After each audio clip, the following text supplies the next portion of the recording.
Nama tadi sudah diubah ya, sampai mana tadi, sampai lupa saya. Nama, spasi, usaha, spasi. Terima kasih Mas Andri sambutannya.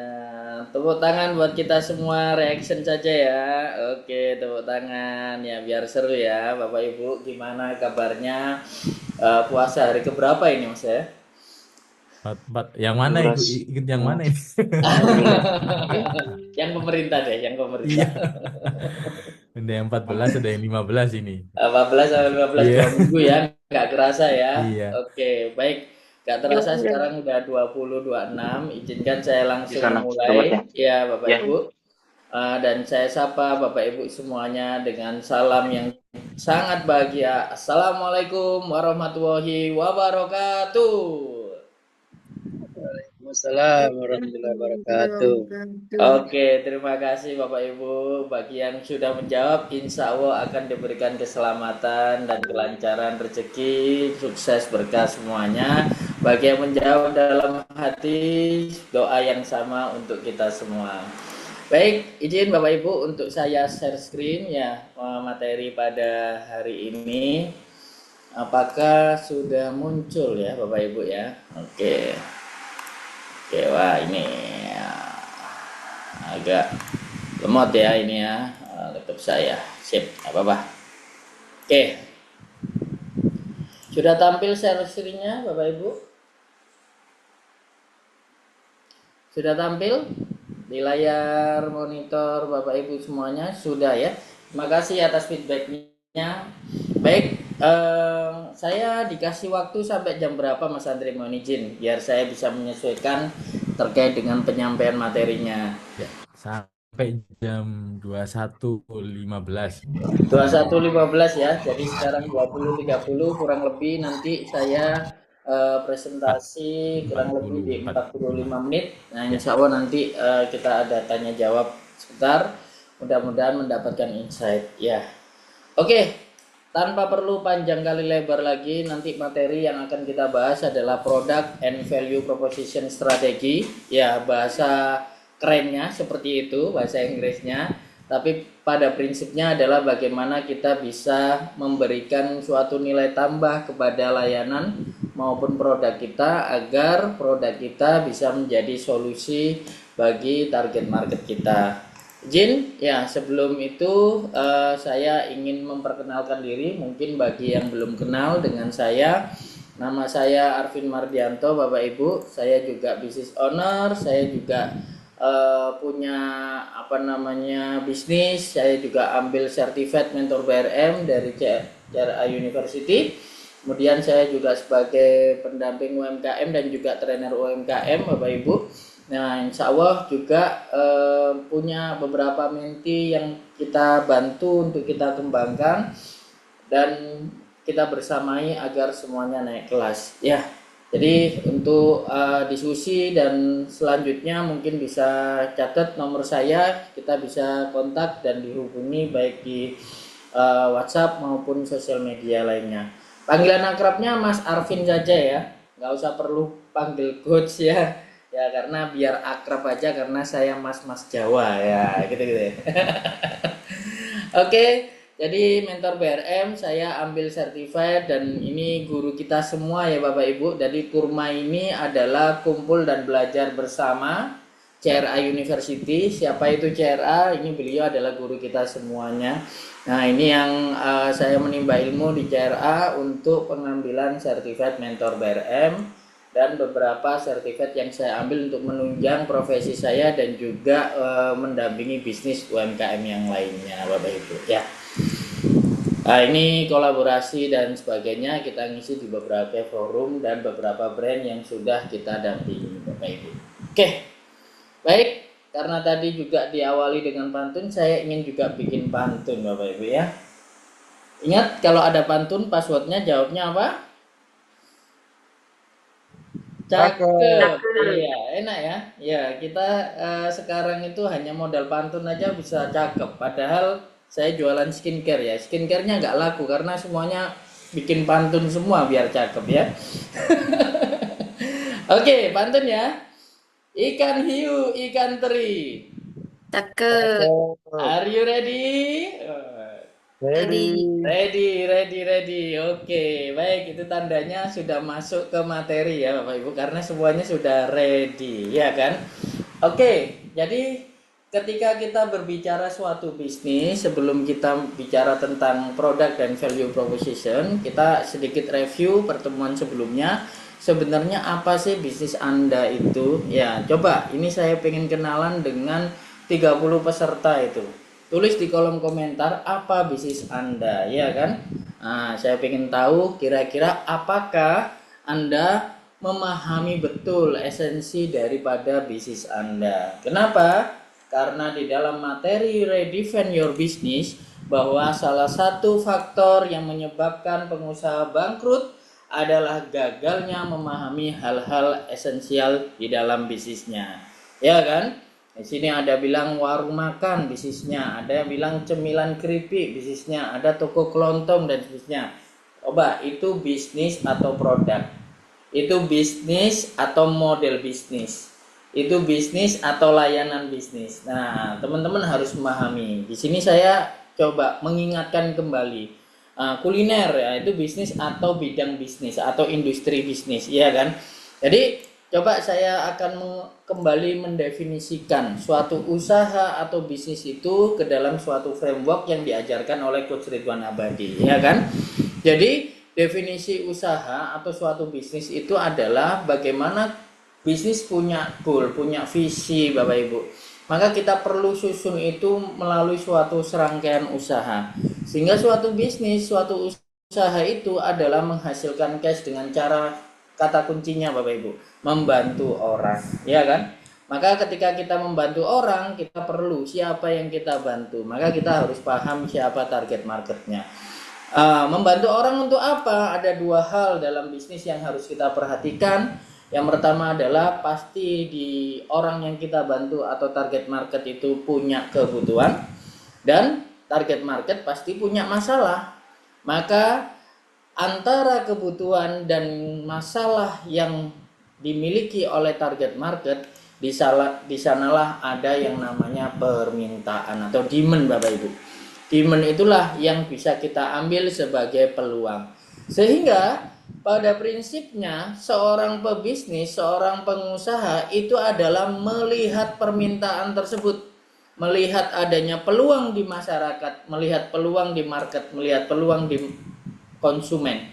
Karena ada apa? Ada kebutuhan dan ada masalah. Kenapa Anda jualan warung makan? Karena ada kebutuhan, orang pasti nggak masak.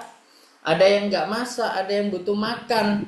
Nah, masalahnya apa? Ada yang pengen masakannya itu enak, ada yang pengen makannya sarapannya menu tertentu. Di sanalah ada permintaan. Nah, permintaan atau peluang itulah akhirnya kita buat suatu kreasi, suatu produk, suatu solusi.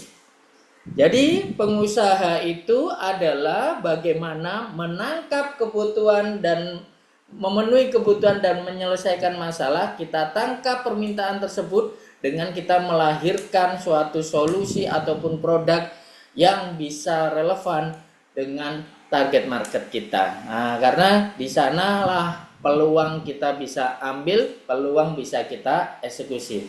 Kenapa? Karena kata kuncinya di setiap ada peluang, di sana ada uang. Ya, coba di setiap ada peluang, di sana ada uang. Kelihatan uangnya Bapak Ibu, di mana uangnya? Kelihatan? Ya. Karena uangnya ada di peluang. Coba PEL-nya dihapus. Ada uang nggak di sana? Di kata peluang. Paham ya di sini ya? Ya, betul ya. Jadi peluang, PEL-nya dihapus, dibaca uang ya. Jadi pengusaha itu pada prinsipnya selalu peka terhadap peluang. Oke. Nah, oleh karena itu, nanti di sesi kali ini saya akan contohkan apa yang sudah saya praktekkan saja, studi kasus yang saya bawakan, sehingga nanti bisa ditarik dan juga bisa digeneralisir untuk bisnis Bapak Ibu semuanya. Jadi konteksnya usaha saya adalah usaha di bidang jasa waktu itu ya, jasa untuk pernikahan, Kita melayani untuk paket wedding mulai dari rias, busana, kemudian dekorasi, dokumentasi, sampai dengan wedding organizer-nya Bapak Ibu. Sehingga apa yang saya lihat sebagai kebutuhan dan juga masalah di target market saya itu adalah target market calon pengantin. Siapa yang di sini yang jomblo? Nah, yang belum nikah, nah itu berarti adalah target market saya. Orang yang dia pasti usianya sudah cukup, dia mau nikah gitu ya, dan kebutuhannya adalah menyelenggarakan hajatan pernikahan, ya butuhnya adalah tenang agar acara tidak deg-degan ya. Masalah customer, kadang customer sibuk, tidak sempat mempersiapkan, dananya terbatas dan pengen custom untuk layanan pernikahannya. Oleh karena itu, secara definisi usaha saya adalah Kaila Wedding, ya nama brandnya adalah Kaila Wedding, adalah wedding partner untuk usaha menghasilkan cash dengan memberikan layanan hajatan pernikahan, ya kan? Melalui konsep one mua one day one service, serta pendampingan wedding konsultan dan sebagainya. Nah ini adalah definisi usaha saya. Nah maka Bapak Ibu juga harus temukan definisi usahanya masing-masing. Apa bedanya warung makan Anda dengan warung makan yang lain? Tentunya pasti punya peluang atau pembacaan terhadap kebutuhan dan masalah dari target marketnya masing-masing. Seperti itu ya. Nah dari sana kita juga memahami bahwa target marketnya itu sangat luas. Istilahnya itu market size-nya itu sangat luas. Di bisnis pernikahan itu ada 56 triliun. Pernah gak Bapak Ibu menghitung kira-kira industrinya itu potensial marketnya itu berapa T gitu ya. Itu sangat luas. Meskipun, nah ini saya sharing juga ya, di tahun 2024 kemarin ternyata angka pernikahan di Indonesia mengalami penurunan. Nah, ini kita bisa tarik hikmahnya nanti terkait dengan materi yang nanti kita bawakan ya. Jadi semakin lama semakin turun. Kenapa? Gen Z ini nggak mau nikah, ceritanya kan gitu. Nikah nunggu mapan gitu kan. Nah nikah nanti aja. Mungkin yang sekarang kalau dulu usia 25 itu sudah expired semua, sudah mulai bingung ditanyai besok lebaran itu bawa siapa gitu ya. Nah tapi Gen Z ini nggak panik gitu ya. Bahkan 30 aja kadang ada yang belum nikah kan gitu kan. Nah, kenapa? Ya karena adalah mereka generasi overthinking. Nanti kalau nikah nanti biayanya makanya gimana? Nanti belum punya anak, finansial nggak siap dan sebagainya itu. Nah, ini dari kacamata kita sebagai pebisnis, kita bisa membaca kira-kira ada masalah apa dan ada kebutuhan apa. Dan tervalidasi ya, surveinya dari berita dan juga dari data-data. Kita tarik juga dari data BPS, Bapak Ibu, bahwa peluang itu bagaimana. Nah, kenapa? Karena kita itu bicaranya adalah wedding. Ya, wedding itu adalah bisnis yang sifatnya offline ya, Bu ya. Yang tidak bisa kita selenggarakan seluruh Indonesia. Tapi data tadi kan data Indonesia, maka kita perlu data yang lebih spesifik lagi. Karena tempatnya ada di Surabaya, jangkauannya di Surabaya, Sidoarjo, dan Gresik, maka data kita harus dispesifikkan lagi di Kota Surabaya, Sidoarjo, dan Gresik. Di sini ada data orang nikah 14.000, Surabaya, Sidoarjo 12.000, dan Gresik 8.000. Sehingga potensial customer yang bisa kita kumpulkan dari 3 kota yang bisa kita jangkau ketemunya adalah 35.000. 35.000 sekian, ya kan? Nah, seandainya ya satu customer atau satu pengantin itu dia kalau untuk menyelenggarakan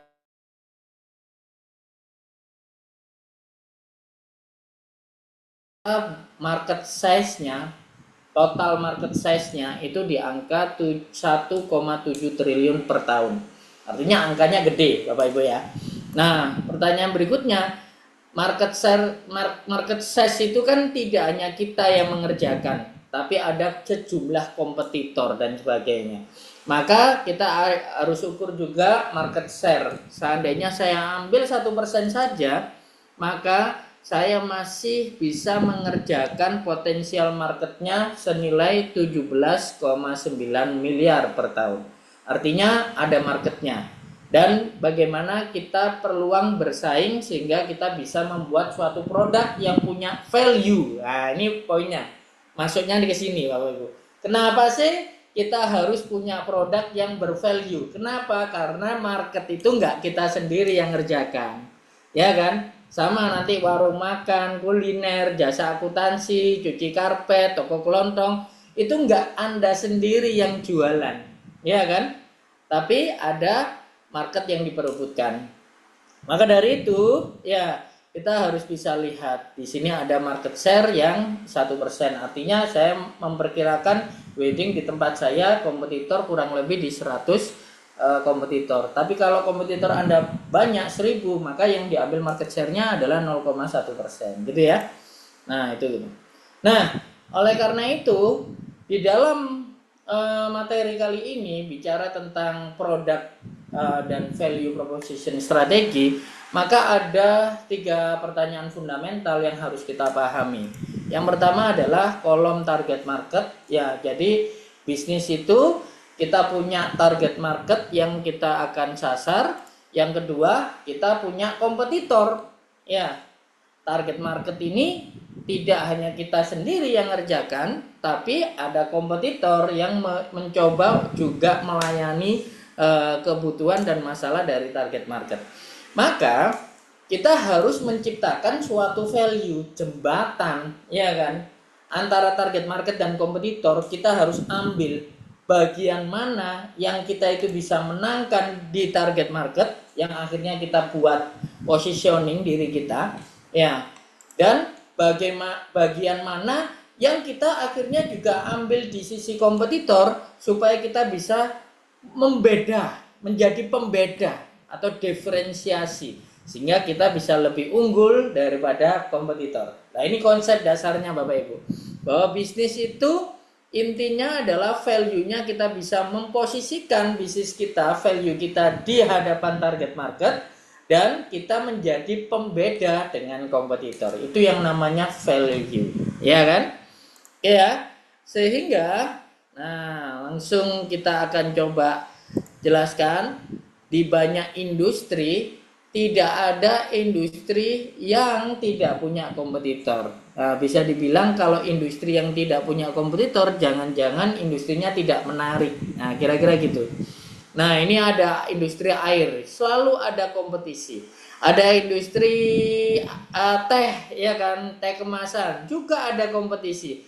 Bahkan di dunia transportasi juga ada kompetisi. Maka kita simpulkan kompetitor adalah sparring partner kita. Ya, di sisi lain kita itu berhadapan-hadapan, di sisi lain ternyata mereka lah yang memaksa kita untuk bertumbuh. Ya kan? Sehingga kita tidak anti dengan kompetisi. Justru kompetisi kita bisa lihat di sana ada nilai positifnya. Nah, seperti itu ya, Bapak Ibu. Maka, ya, bagaimanakah cara kita bisa memenangkan persaingan, ya kan? Ya, dengan cara yang lebih elegan, tidak menghalalkan segala cara. Nah, ini ada ilmunya. Kira-kira seperti itu, ya kan? Nah, ilmunya adalah melakukan analisa kompetitor. Dengan melakukan analisa kompetitor ini, harapannya kita bisa mendesain, ya, value atas bisnis kita, atas produk kita.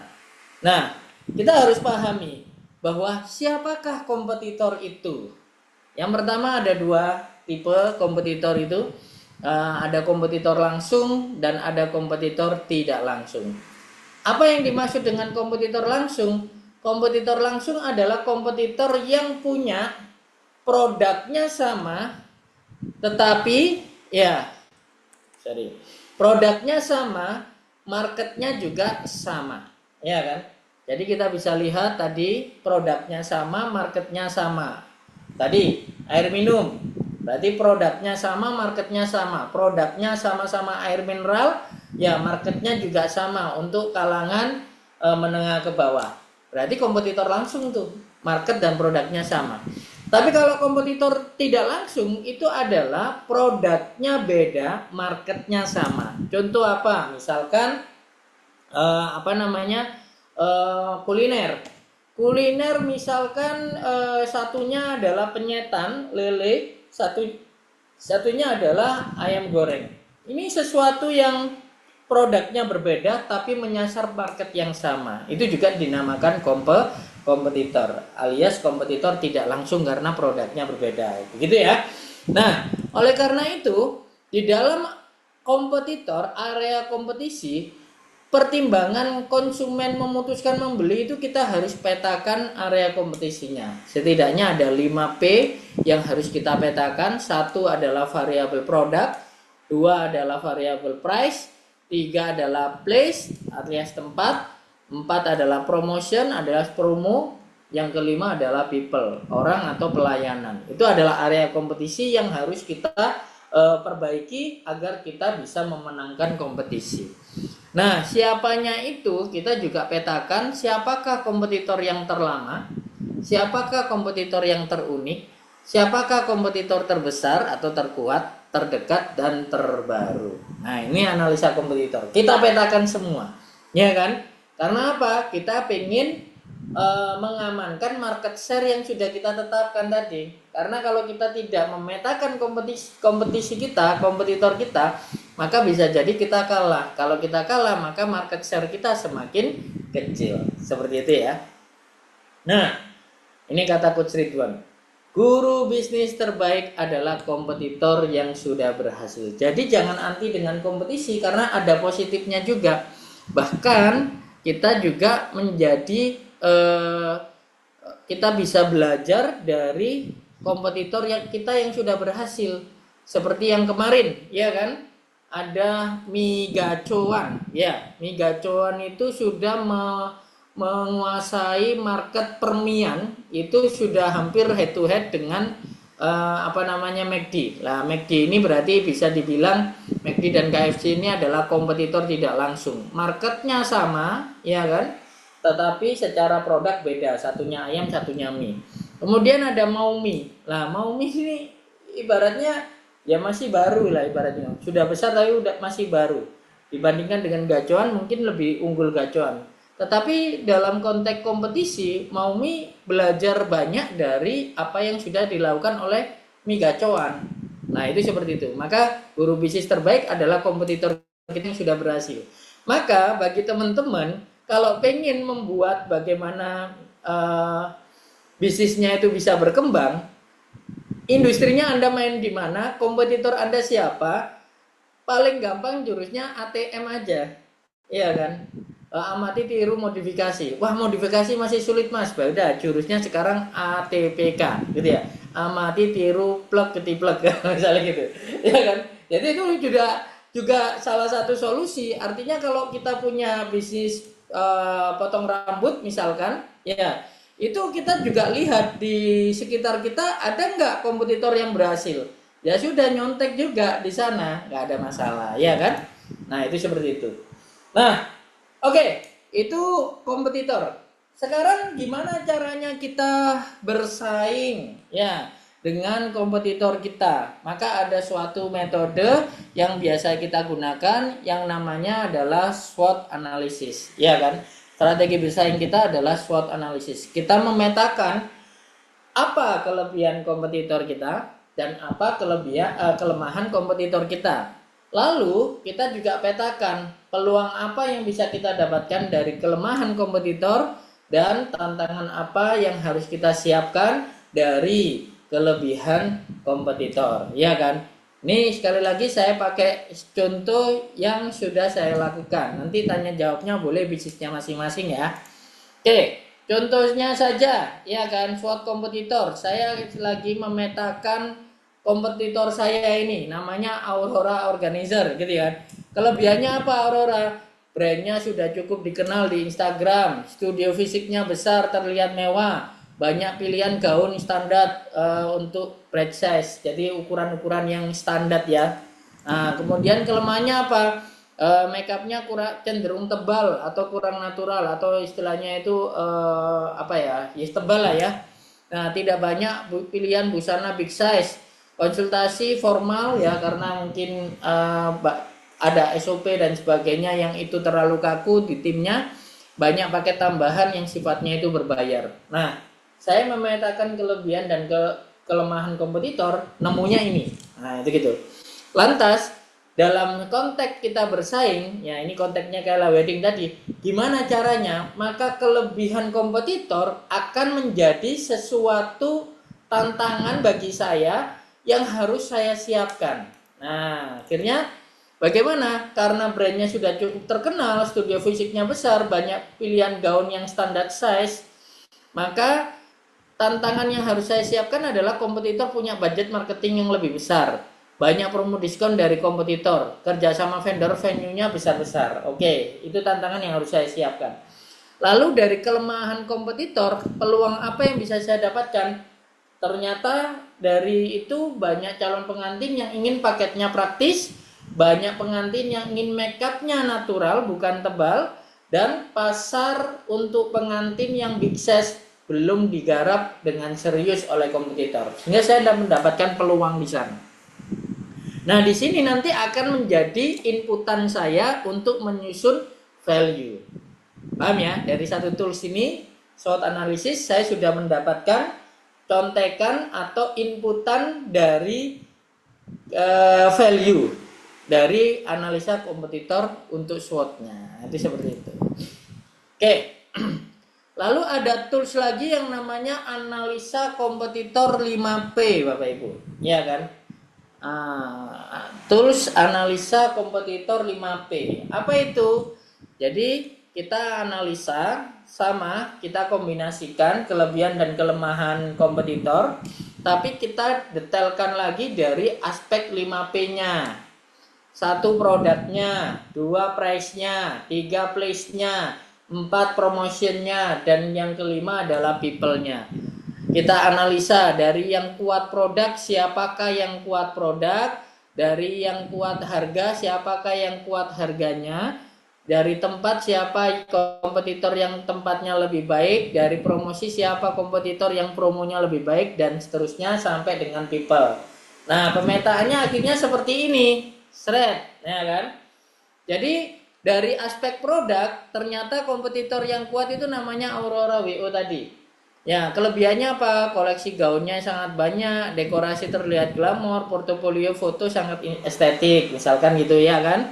Kelemahannya, makeupnya cenderung tebal, busana big size terbatas, dan banyak tambahan biaya. Ini kelemahan mereka. Nah, dari segi harga, ternyata kompetitor lain yang kuat, apa itu? Harmony WO. Nah, misalkan apa kelebihannya? Paket weddingnya murah, banyak promo diskonnya, harga menarik untuk budget wedding. Kelemahannya apa? Kualitas vendor standar, dekorasi tidak terlalu premium, misalkan gitu ya. Dari tempat, siapa kompetitor yang tempatnya lebih baik? Ada Grand Palace, studionya besar, mewah, lokasi di pusat kota, showroomnya nyaman. Kelemahannya harga paket relatif mahal, tidak semua pasangan nyaman dengan konsep studio formal, ya kan? Promosi adalah VSWO. Promosi konten Instagram dan TikToknya sangat aktif, banyak viral, aktif di wedding expo, ya kan? Promosinya gencar-gencaran. Ya, kelemahannya promosinya kuat tapi kurang konsultatif, ya karena dia promo aja, jadi menekankan banyak di diskon ya. Fokus di visual tapi bukan solusi, ya kan? Dari segi simponi people, ada simponi, wedding konsultan seperti sahabat, kemudian pendampingan intens sampai hari H, komunikasi hangat dan personal. Tetapi kelemahannya apa? Branding digital belum seagresif kompetitor dan kapasitas timnya terbatas. Bisa dibayangkan ya? Jadi Bapak Ibu juga boleh melakukan analisa kompetitor 5P ini untuk bisnisnya sendiri-sendiri. Ya kan, kuliner pasti saya yakin pasti ada kompetitor yang produknya lebih baik. Ya, siapa itu sebutkan dan apa kelebihannya dan apa kelemahannya. Dari aspek harga pasti ada kompetitor yang harganya lebih baik. Dari aspek tempat pasti ada tempatnya yang lebih baik, strategis maupun bersih maupun nyaman dan sebagainya.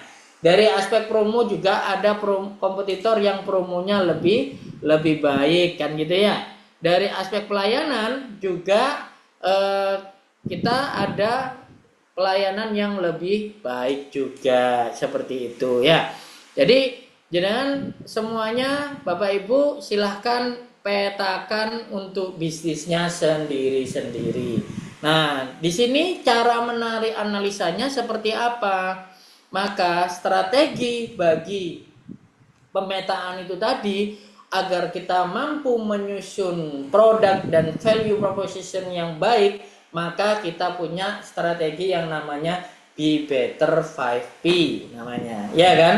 Apa itu maksudnya? Kalau sudah ketahuan kompetitor itu kelebihannya ini, kelemahannya ini dari aspek 5P, ya, itu kita hanya cukup plus 1 gitu ya.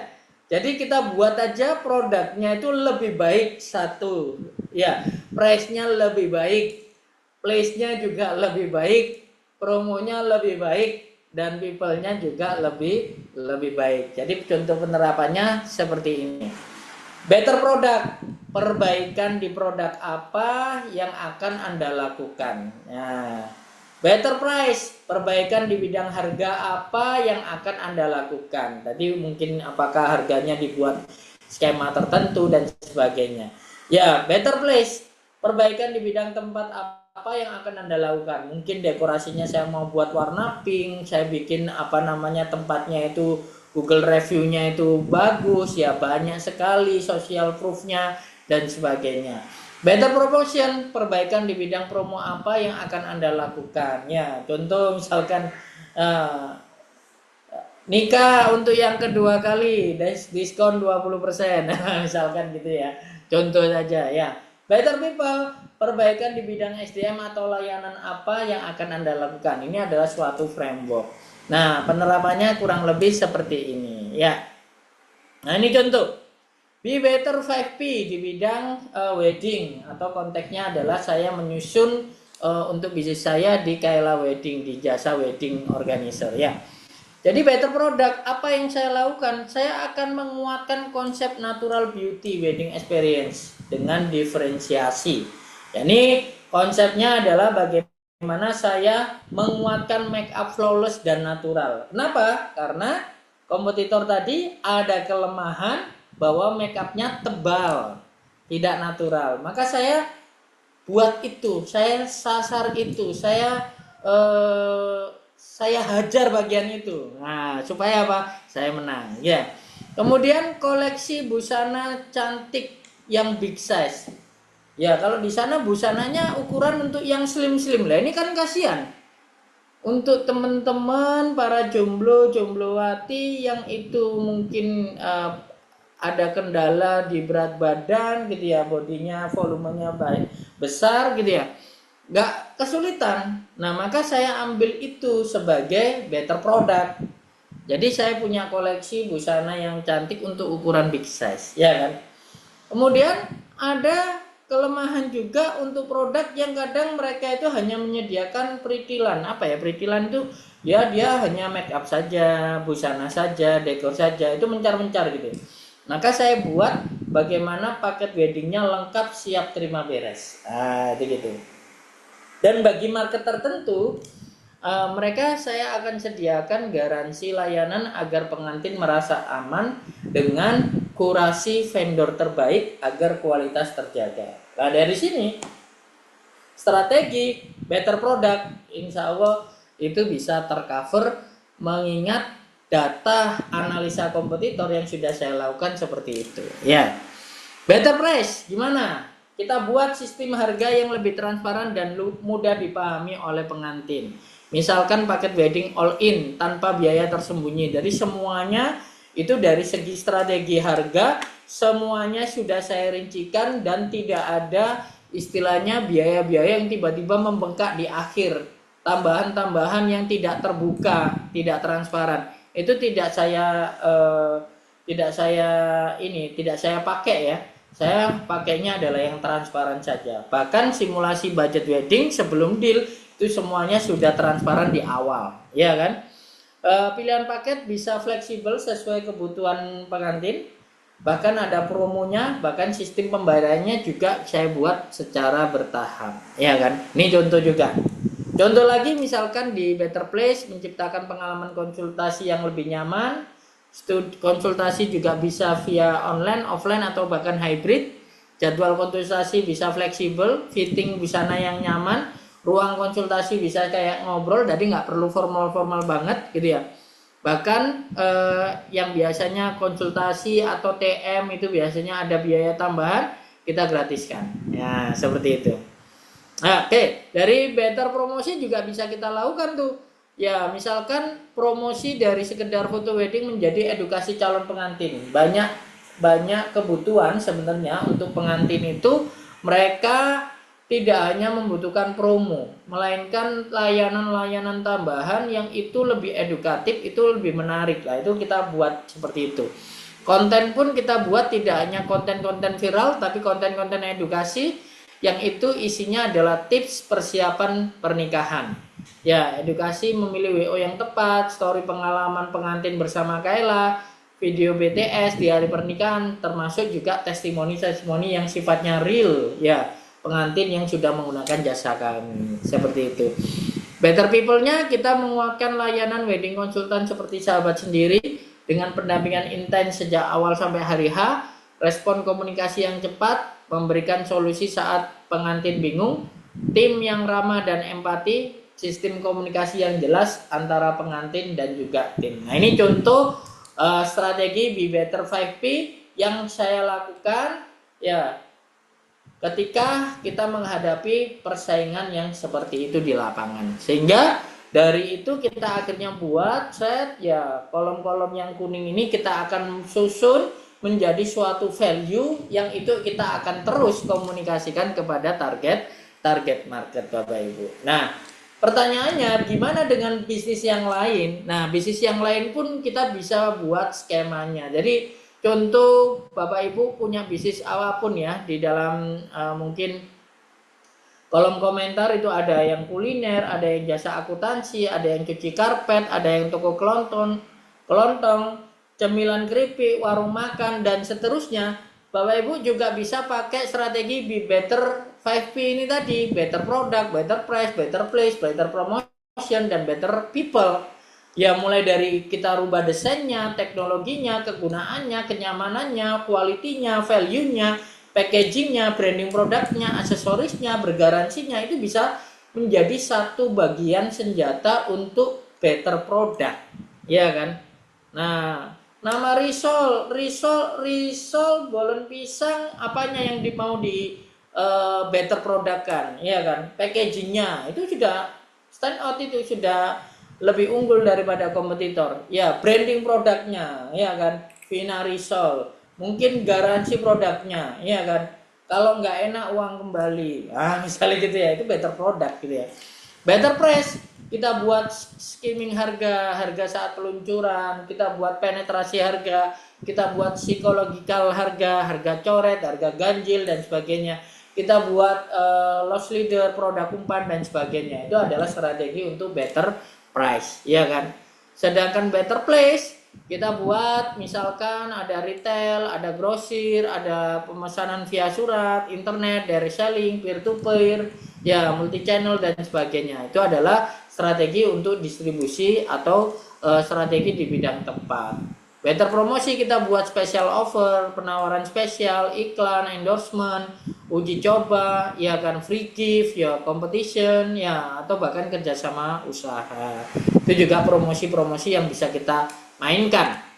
Better people kita bisa buat karyawan, manajemen, kultur, customer service, service excellent dan sebagainya sebagai bagian strategi. Bahkan misalkan pelayan kita adalah khusus dilayani oleh misalkan gender tertentu, itu juga menjadi suatu value dari better people, ya kan? Nah itu Bapak Ibu ya, jadi dalam menyusun produk dan value proposition strategi kita bisa berhadapan-hadapan dengan kompetitor dan kita analisa, lalu kita buat strategi menjadi better ya 5P. Jadi better product, better price, better place, better promotion, dan better people, ya kan?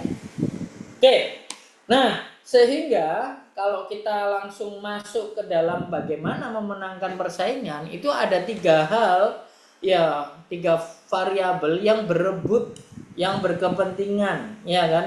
Dan ada satu kita, produk kita atau bisnis kita, yang kedua adalah kompetitor, yang ketiga adalah customer kita, ya kan? Nah, kalau kita harus pahami bahwa customer punya kebutuhan dasar, sekunder, dan tersier.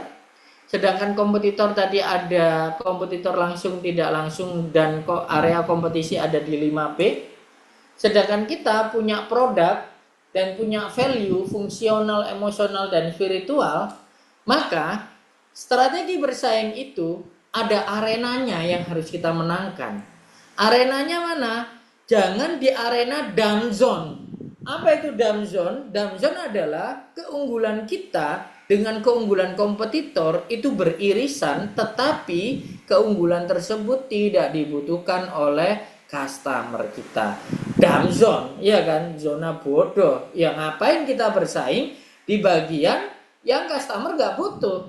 Padahal di definisi usaha tadi dinyatakan bahwa kita pengusaha itu untuk memenuhi kebutuhan dan menyelesaikan masalah customer.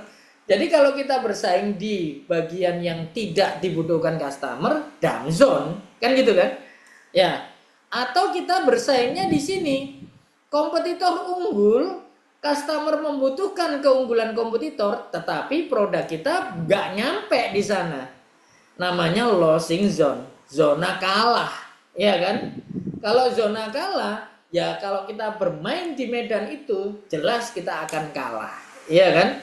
Nah itu jangan sampai kita bermain di area biru tua ini, ya kan? Atau di zona merah, namanya risky zone, ya. Risk, ya, resiko, zona bahaya, ya kan? Manakala produk kita unggul, kompetitor juga punya keunggulan yang sama dan customer membutuhkan keunggulan tersebut. Ini zona perang namanya, zona beresiko, karena kompetitor dan kita dan customer sama-sama bertemu, ya kan? Ini zona berdarah-darah, zona beresiko sekali. Ya, bisa menang, bisa kalah kita. 50-50 ya. Karena kita bertarung banget di sana. Ya, kita punya keunggulan, kompetitor juga punya keunggulan, dan keunggulan kita itu dibutuhkan oleh customer. Maka yang seharusnya kita mainkan adalah di bagian winning zone alias zona kemenangan. Yang zona di mana kita punya keunggulan, customer membutuhkan keunggulan kita, dan kompetitor tidak punya hal tersebut. Nah, disinilah di zona hijau inilah yang seharusnya kita bermain di sana. Itu adalah jurus bagaimana Anda bisa membuat suatu value bisa memenangkan kompetisi, ya kan? Sehingga Anda bisa keluar dari persaingan dan memenangkan persaingan. Seperti itu ya. Jadi kata Sun Tzu, jika Anda memahami diri Anda, memahami kompetitor Anda, dan memahami medan pertempuran Anda, 1000 pertempuran pun Anda pasti memenangkan. Kenapa? Karena Anda bertarung di winning zone, ya kan? Zona kemenangan Anda.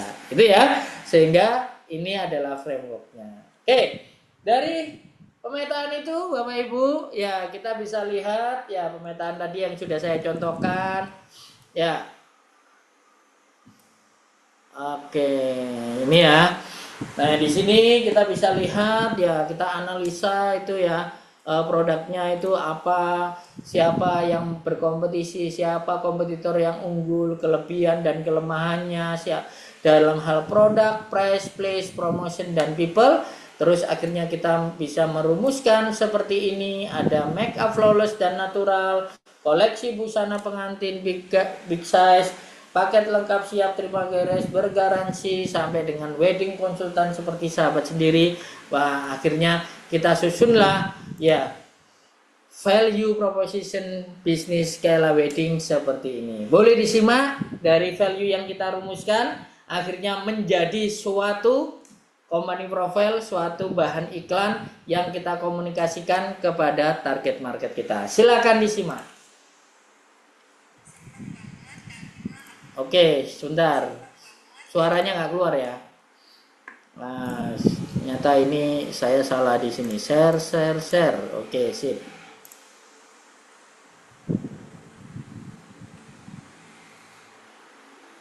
Nah, alhamdulillah acara.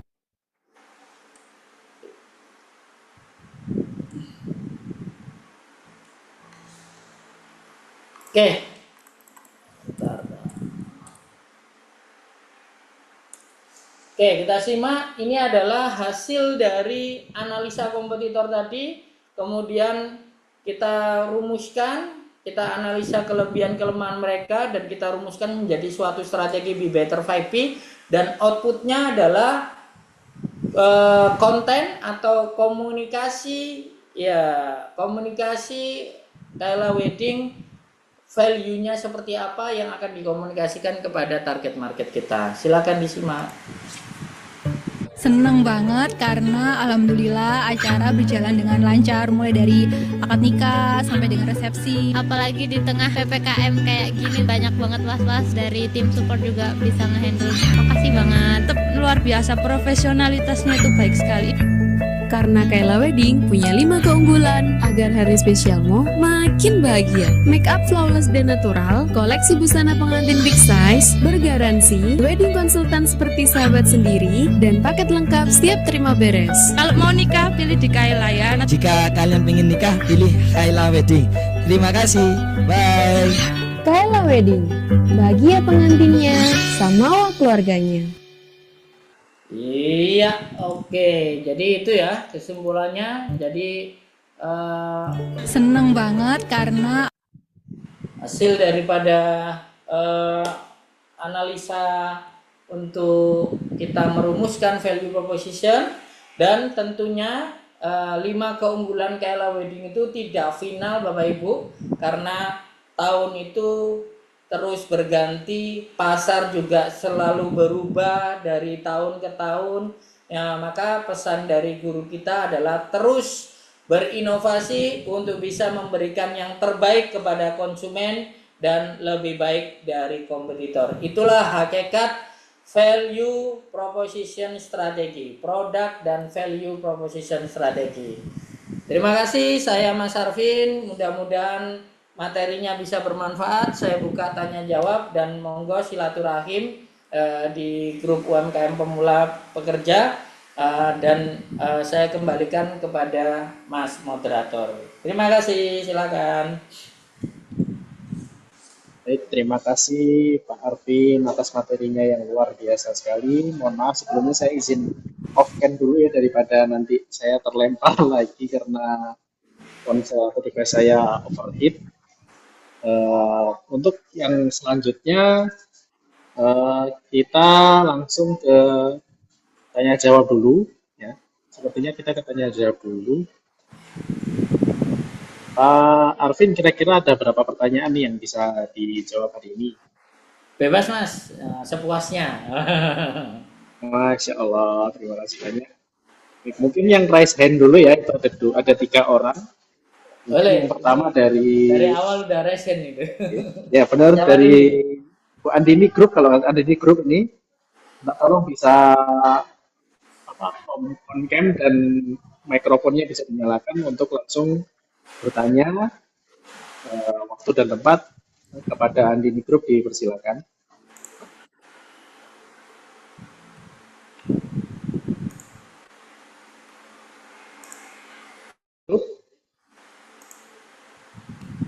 Kalau tidak, saya lanjutkan ke penanya kedua, yaitu Mas Aditya, Lian Furniture Bali.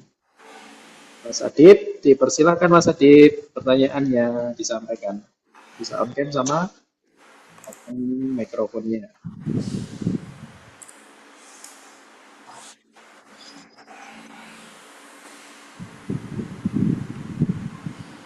Belum? Ya, kalau belum kayaknya ke yang ketiga nih, Mas. Ke Jasmine dari Sulawesi Barat kita. Assalamualaikum warahmatullahi wabarakatuh. Waalaikumsalam warahmatullahi wabarakatuh. Waalaikumsalam warahmatullahi wabarakatuh. Suaranya kedengaran Coach, jelas. Siap kedengaran Pak atau Ibu ini? Bapak ini. Oh, Pak Jasmine ya berarti ya. Iya, Saya betul. salah panggil terus berarti tadi di grup ya. Iya. Begini Mas, Silakan, Pak. Coach ini, kami kan lagi sekarang lagi jualan apa nak? Tunggu Mas.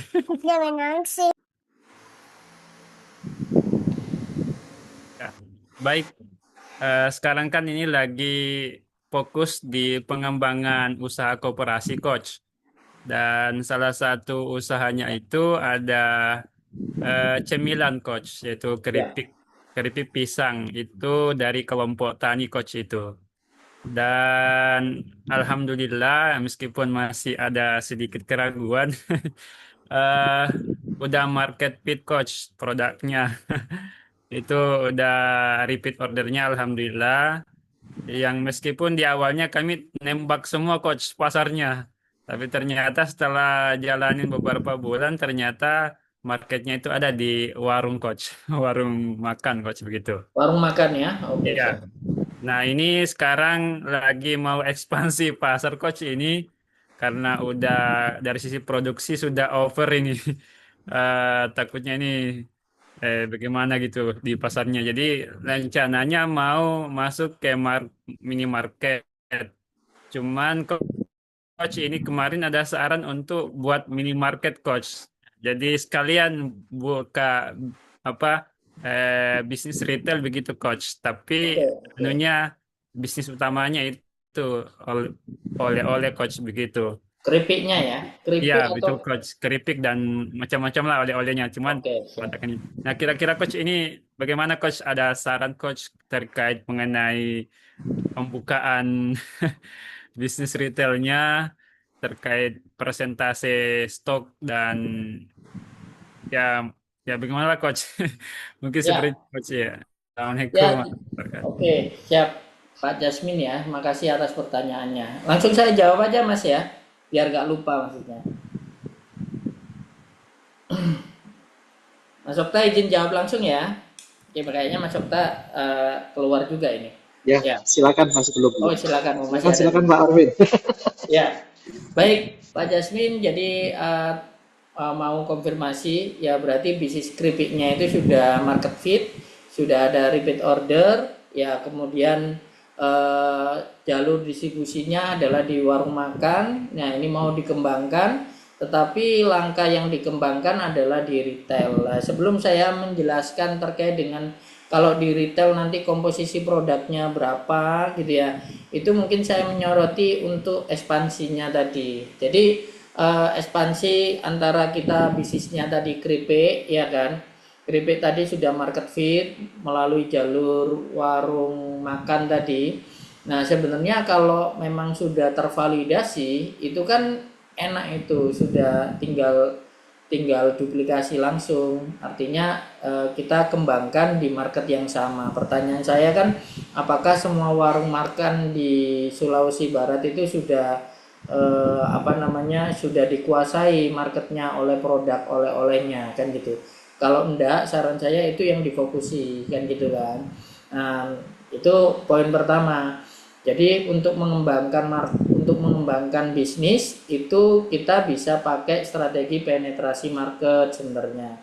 Jadi kita penetrasi market itu artinya produknya sama dengan market yang sama, itu kita penetrasi marketnya seret gitu ya. Nah, atau kita kembangkan lebih dekatnya adalah di market yang berbeda, tapi itu sudah tingkat resikonya lebih tinggi. Nah, itu gitu. Kenapa? Karena marketnya garap market baru juga. Jadi tidak hanya market warung makan, tapi mungkin warung kopi, ke minimarket dan sebagainya. Itu sebenarnya produk yang sama tapi dengan market yang baru. Itu tingkat kesulitannya jauh lebih sulit daripada tadi produk sama dengan market yang sama. Itu seperti itu.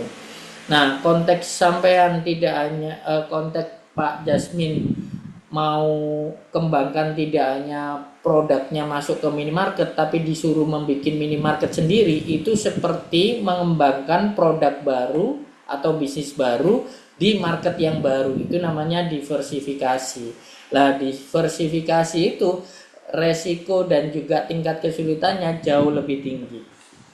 Jadi kalau saya bisa gambarkan, itu ada semacam metrik namanya Ansoff metrik ya. Itu seperti itu. Boleh saya pakai ini ya, iPad ya, coba ya. Saya kalau misalkan saya gambarkan itu kayak gini kira-kira.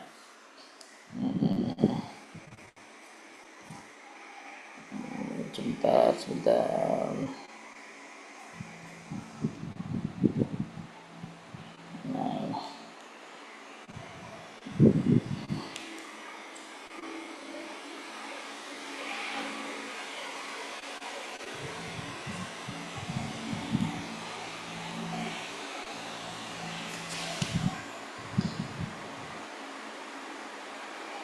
Gak kebayang nggak ya?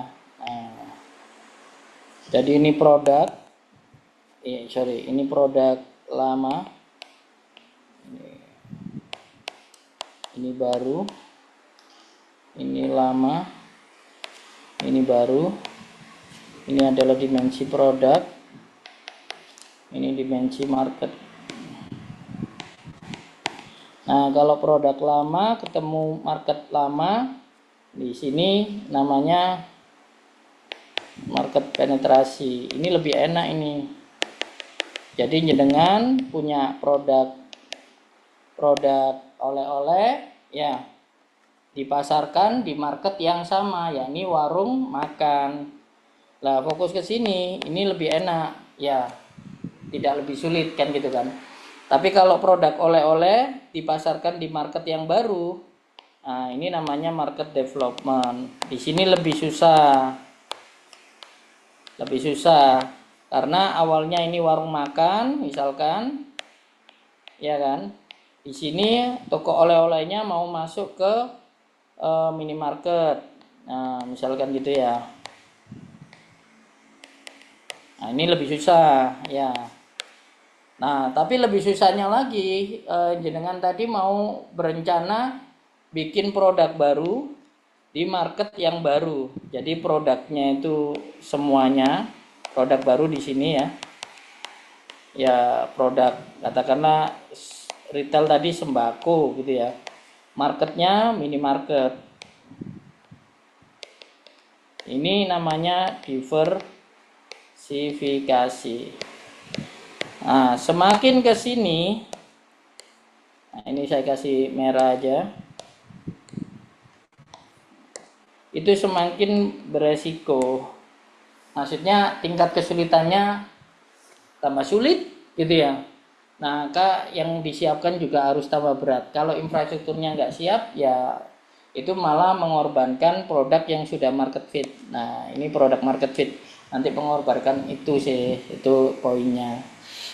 Jadi saran saya, kalau memang market warung makan ini masih cukup luas, fokus ke sini saja.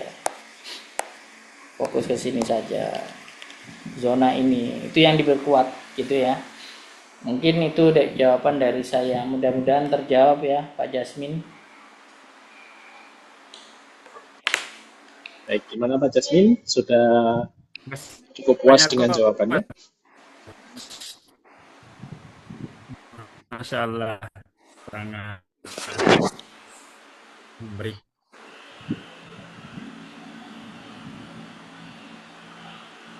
Baik, Ya, alhamdulillah. silakan. Terima kasih banyak Coach. Terima kasih Mas Jasmine. Sulawesi Barat mana? Pertanyaan kedua kita tahan sebentar ya. Ada beberapa hal yang akan disampaikan oleh Mas Andri. Mas Andri sudah on ya. Bentar saja. Terus habis itu kita lanjutkan pertanyaan kedua. Pada Mas Andri dipersilahkan. Oke, baik. Terima kasih Mas Okta dan teman-teman semuanya. Mohon izin Mas Arvin dan teman-teman semuanya sedikit untuk menyampaikan terkait informasi kegiatan kemarin. Mungkin sudah kita sampaikan sedikit ya, sosialisasikan beberapa event yang insya Allah akan dilaksanakan di tahun 2026 ini. Dan untuk program malam hari ini saya izin untuk menyampaikan event yang insya Allah akan diselenggarakan di bulan Mei ya. Gitu. Jadi ada program nanti tentang bagaimana kita menjadi seorang mentor. Nah, di sini dari permasalahan yang kita ambil adalah 3 kunci utama agar bisnis dan tim bisa terus berkembang di tengah perubahan. Kan? Jadi banyak hal yang menjadi concern atau menjadi permasalahan, bukan permasalahan, lebih ke tantangan gitu kan. Ada 3 kunci. Yang pertama visi yang harus jelas, pemimpin yang bisa membimbing atau mengayomi, dan tim yang bertumbuh sehingga bisnis ini bisa terus sustain dan bisa berkelanjutan. Dan yang pertama banyak buku atau hal penyampaian yang dari di sini ada John Maxwell ya, dari pemimpin yang hebat tidak hanya membangun bisnis tapi membangun orang yang ada juga leader manager yang berperan sebagai mentor meningkatkan engagement karyawan hingga 59% memperolehkan turnover hingga 37% dari Gallup Research. Nah, di sini like a mentor in your business. Jadi bagaimana kita menjadi seorang mentor di bisnis kita, gitu kan. Di sini insya Allah akan ada program Certified Mentoring for Mentor Bisnis 1.0 di batch yang ke-7 ya. Jadi kalau Mas Okta ini adalah batch yang ke-6. Jadi kalau Mas Arvin ini batch yang ke-4 ya Pak Arvin ya. Atau 3 Tiga, ya? tiga. 3 ya, batch ketiga. Wah, udah ya. Ini udah ke-7 ya insya Allah. Dan di sini ada program Certified ini adalah program yang memang sertifikasi untuk bagaimana menjadi seorang mentor yang bisa mendampingi bisnis, baik bisnis profesional maupun bisnis sendiri gitu kan dengan framework BRM. Nah, di sini programnya 6 bulan, nanti ada pertemuan offline di pertemuan pertama, selanjutnya di pertemuan kedua, ketiga, keempat, dan kelima nanti online, dan di keenamnya nanti ada upgrade, ada certified atau graduation. Dan selanjutnya nanti pendekatannya ada offline 2 kali dan online selama 4 kali. Poin pembahasannya ada bagaimana menjadi seorang mentor gitu kan, terus 3 tahapan mentoring BRM itu bagaimana caranya, kompetensi yang harus dimiliki seorang mentor khususnya di BRM, people skill, business skill, dan mentor skill. Kemudian ada praktis project dan sertifikasi program, dan selanjutnya nanti terakhir ada kompetensi seorang mentor. Dan kenapa mentor BRM ya? Jadi metode BRM ini sudah banyak ya karena sudah dari tahun 2010 ya, dari Coach Ridwan Abadi founder BRM yang ya mulai dari kota ke kota, luar pulau itu kan, bagaimana banyak alumni BRM di seluruh Indonesia yang sudah menerapkan metode BRM di bisnisnya gitu kan. Baik itu BRM 1.0 sampai 5.0 dan terakhir 8.0 gitu kan. Dan ini bisa diterapkan di bisnisnya di setiap kategori usaha, bahkan di apa ya, yayasan atau bahkan masjid itu ada BRM-nya gitu kan, bagaimana kita mau. Dan benefit program mentoring, ada program sertifikasi pendampingannya selama 6 bulan, mendapatkan lisensi program, kemudian nanti dapat mengajarkan BRM baik secara umum maupun bisnis sendiri, kemudian dibekali tools BRM, dan nanti ada reporting progres setiap bulannya sehingga tahu progresnya seperti apa sampai mendapatkan sertifikasi. Dan nanti insya Allah akan hadir di kota Malang ya, nanti di bulan Mei ya. Oh, ini di batch ke-7, mohon maaf ya, batch ke-7. Nah, ini untuk programnya, investasinya berapa? Ya, investasinya ini untuk teman-teman harganya 10 juta ya, programnya selama 6 bulan. Dan tapi ada voucher 2,5 juta, jadi hanya 27,5 hingga berlaku hingga tanggal 10 Maret 2026. Jadi untuk teman-teman, untuk mengamankan harganya ya silakan nanti nggak apa-apa langsung chat admin atau booking terlebih dahulu untuk DP atau seperti apa untuk amankan vouchernya. Jadi lumayan nih dapat potongan 2,5. Nah, Baik, Bismillahirrahmanirrahim. Perkenalkan, nama saya Muhammad Irianto Azza. Asal saya dari Pemalang, Jawa Tengah. Bisnis yang saya jalankan ada kegiatan. Insya Allah seperti itu. Nah, siapa yang hadir nanti cung atau langsung bisa menghubungi admin atau di chat di kolom komentar ada nomor admin, silakan langsung chat admin atau misalkan mau konsultasi dulu boleh ya. Kalau seperti itu teman-teman semuanya ya, silakan bagi teman-teman yang ingin mendalami metode BRM dan ingin menyebarluaskan, tentunya juga bisa mempraktekkan dalam bisnisnya. Kami tunggu di program Sertifikat Mentor BRM. Insya Allah seperti itu Mas Okta dan teman-teman semuanya. Saya kembalikan lagi ke Mas Okta. Baik, terima kasih banyak Mas Andre. Ya, bagi teman-teman yang ingin bergabung dengan kami untuk di mentoring BRM, dipersilakan untuk bisa langsung menghubungi admin. Saya sendiri merasakan, alhamdulillah banyak ilmu yang bisa kita peroleh dari situ dan kita bisa berbagi banyak sekali kepada orang-orang atau masyarakat di sekitar. Baik, kita lanjutkan ke pertanyaan berikutnya. Saya tadi sudah baca beberapa kali kalimatnya dari Bu Meina Sudomo, cuma saya masih tidak dapat poinnya. Bu Meina mungkin bisa menyampaikan langsung lewat on cam atau open mic, Bu Meina.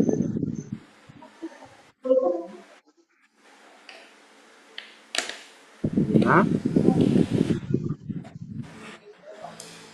Mungkin langsung saya jawab Oke, aja Mas baik. ya, biar Bisa langsung ya. dijawab oleh Pak Arvin. Oke, sebelum ke Bu Meina, ini ada Bu Rima, Mas ya. Izin tanya Mas Arvin, kalau misal cuci karpet ini saya tambahkan promosi tentang delivery order, bisa disebut strategi promosi juga kah? Atau ada tips yang bisa saya jadikan ide? Betul Bu Ibu, ya. Jadi salah satunya kita memberikan layanan untuk delivery order itu merupakan salah satu value yang bisa kita mainkan dalam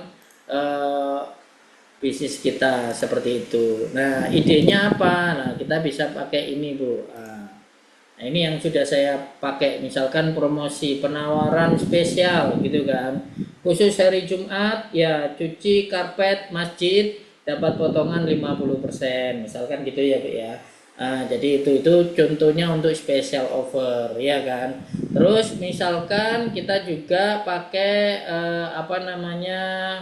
uji coba, misalkan uji coba itu apa ya, berarti ya contohnya kalau karpet ya itu agak lumayan kalau uji coba, atau demo ya Bu ya, demo misalkan Bapak Ibu ya ngadakan demo untuk kita demokan untuk cuci karpet itu kan biasanya susah ya, demonya kita nggak harus demo yang kayak gimana door to door gitu ya, demonya kita bisa buatkan konten bahwa proses kita mencuci karpet itu dengan teknologi yang cukup lumayan dan cukup canggih dan bersih lah, itu juga menjadi strategi promosi. Saya sering lihat itu cuci karpet itu kalau dari yang penuh dengan tanah liat dan sebagainya ditunjukkan proses membersihkannya sampai beberapa kali gitu ya, itu menarik ya, jadi mengundang orang itu penasaran dan mengundang orang itu untuk wah kayaknya saya percaya ini, saya akan cuci karpet di tempat ini, jadi mengundang orang untuk tertarik atau datang kan gitu ya. Jadi di contohnya bisa diadopsi semuanya itu ya, mulai dari better product, better price, better place, better promotion. Nah itu bisa pakai ini. Ini slide-nya udah tampil belum ya? Tadi ya, tampil kan ya? Nah silakan itu di screenshot aja ya kan? Itu untuk saran saya. Tampil nggak? Sudah Mas Arvin, sudah.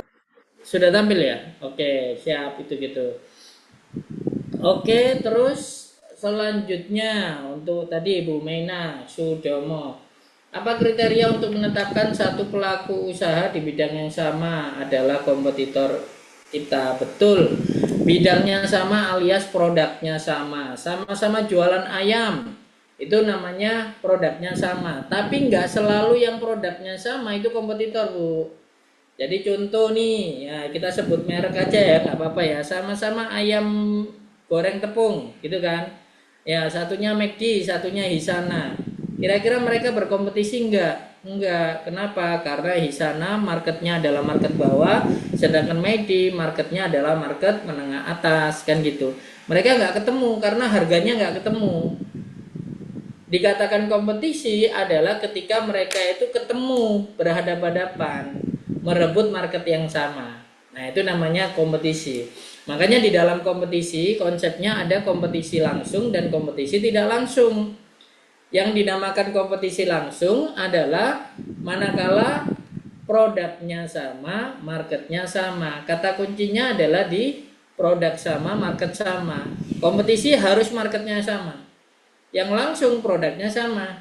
Yang tidak langsung marketnya sama, produknya beda. Jadi satunya itu adalah ayam, satunya bebek, produknya beda, tapi marketnya sama tuh. Ya berarti kompetisi, tapi sifatnya substitusi. Kenapa? Karena kompetitornya beda, produknya beda kan gitu. Bedanya dengan benchmarking. Benchmarking adalah metode untuk kita dalam tanda kutip meniru gitu kan. Jadi kita meniru, menempel gitu ya. Nah, sebagaimana misalkan Maumi dengan gacoan. Nah itu Maumi mencoba untuk membenchmarking gacoan gitu kan. Nah itu adalah strategi untuk apa? Agar kita ya tadi seperti quote yang tadi sudah disampaikan oleh guru kita, bahwa kompetitor yang berhasil adalah guru bisnis terbaik kita. Nah, itu gitu. Itu namanya benchmarking. Bagaimana kita belajar dari kompetitor yang sudah berhasil seperti itu. Ya, mudah-mudahan terjawab ya Bu Meina. Ya, saya nggak tahu Bu Meina yang mana ini. Nah, ini. Kita udah artinya sudah cocok ya jawabannya ya. Oke, ada Pak Jasmine lagi ya, izin lagi bertanya via room chat, bagaimana menghadapi tim yang punya gap umur yang cukup jauh, yang muda masih cenderung belum merasa memiliki, tetapi yang lama masih daya inovasinya masih butuh selalu didampingi. Oke. Dan bagaimana mengukur resiko penambahan modal dalam bisnis kita, misal kita ingin pengadaan mesin. Nah, ini sepertinya temanya agak berbeda dengan value ya. Jadi saran saya kayaknya Pak Jasmine ini membutuhkan satu ya, Pak Jasmine bisa didampingi bisnisnya ya, satu bisa mendatangkan mentor bisnis untuk didampingi bisnisnya, atau tadi sudah kita gabungkan dengan programnya Mas Andri ini, Pak Jasmine datang belajar untuk menjadi pendamping di bisnisnya sendiri. Itu lebih pas itu. Kenapa? Karena nanti tidak hanya belajar value saja ya, tapi juga belajar bagaimana kita mengelola tim, bagaimana kita terkait dengan permodalan, terkait dengan marketing, terkait dengan operation. Itu semuanya dipelajari. Metode yang kita pakai adalah BRM. Jadi sepertinya Pak Jasmine membutuhkan kelas mentoring for mentor. Nah, itu. Jadi jadilah mentor di bisnis Anda sendiri. Itu yang bisa saya jawab karena topiknya nanti akan lebih banyak dibahas di sana. Seperti itu ya Pak Jasmine ya. Oke. Ambil terima kasih, siap Masya Allah, siap. Oke, jadi sudah kolom chat sudah tidak ada pertanyaan lagi. Mas Okta, mungkin ada yang mau bertanya via langsung. Silakan. Mungkin kesempatan terakhir ya Mas Arvin, untuk para peserta mungkin ada yang mau bertanya langsung, dipersilakan. Apakah ada? Kalau tidak mungkin sepertinya bisa langsung closing statement sih Mas Arvin. Dipersilakan, kira-kira closing statementnya dari Mas Arvin apa? Monggo dipersilakan. Baik, kalau closing statement saya nggak panjang-panjang ya teman-teman. Jadi bisnis yang tidak ada kompetisi maka dipertanyakan prospektusnya, dipertanyakan masa depannya. Tetapi bisnis yang ada kompetisi kita harus siap bersaing, dan cara kita bersaing adalah bagaimana kita meninggikan produk dan bisnis kita tanpa harus merendahkan produk dan bisnis orang lain. Bersainglah secara sehat, karena pada dasarnya kita manusia itu juga disuruh untuk berlomba-lomba dalam kebaikan. Terima kasih. Wassalamualaikum warahmatullahi wabarakatuh. Waalaikumsalam warahmatullahi wabarakatuh. Terima kasih banyak. Boleh foto bareng? Ya, sebelum kita akhiri, dipersilakan untuk para peserta semua untuk on cam, lalu kita dokumentasikan kegiatan ini. Saya Dana, ini Mbak sudah bisa kita dokumentasikan.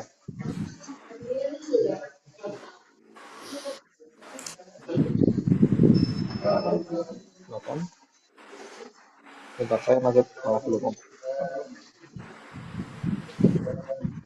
Baik, sudah siap, Pak.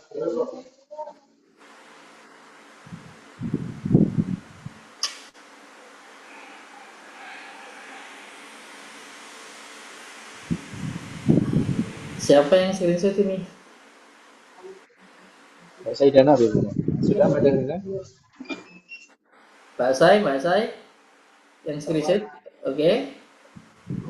Oke, 1, 2, 3. Slide kedua ya. 1, 2, 3. Oke. Terima terima kasih banyak kepada semua peserta. Oh ya, satu lagi, mungkin kalau peserta yang bagi yang belum pernah mengikuti program BRM, mungkin peserta-peserta ini bisa langsung menghubungi kantornya masing-masing yang ada di kotanya masing-masing. Saya bisa didampingi dan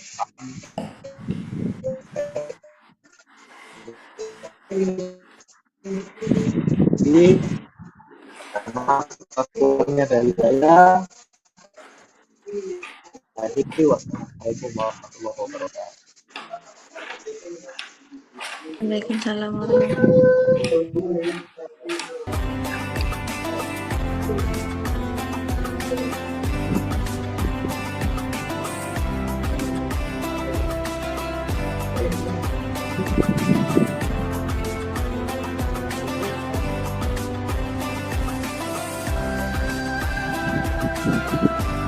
Wabarakatuh.